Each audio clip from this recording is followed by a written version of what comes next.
আপনার জীবনের কত অ্যাঙ্গেলে গিয়ে হাদিসটা ফিট হবে।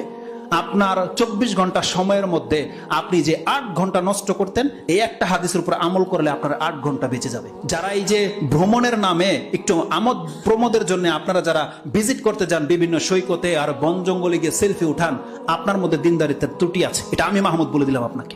বড় আলেমদের ফতোয়া লাগবে না এই ক্ষেত্রে। আপনি যত বড় ইমামদেরকে জিজ্ঞেস করেন, ইনশাল্লাহ তার কথার বিপরীত আমার কথা হবে না। নিঃসন্দেহে এটা কোনোদিন ইসলামিক থিওরি হতে পারে না। পদ্মা সেতু আপনার যদি কোনোদিন প্রয়োজন হয় আপনি যায়েন, কিন্তু আপনি ফ্যামিলিকে গাড়ি ভাড়া করে পদ্মা সেতু দেখতে যাইবেন আর আপনি বলতেছেন যে একটু মনোরঞ্জনের প্রয়োজন। আপনি ধর্মই বুঝেননি।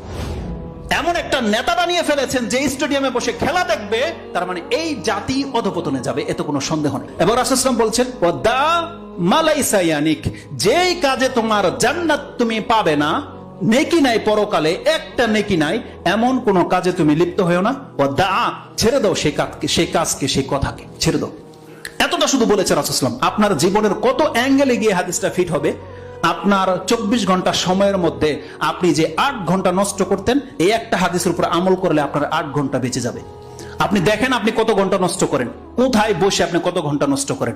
আরে আমাদের সালাফরা খাদ্যের ক্ষেত্রে আমরা ঘন্টার পর ঘন্টা লোকে বসে বসে খাই, তারা এত সময় খাদ্যের মধ্যে ব্যবহার করতো না। আর আজকে আমরা চায়ের হোটেলে বসে, আপনাদের নাকি সময় পাস হয় না। সুবহানাল্লাহ, সময় নাকি পাস হয় না।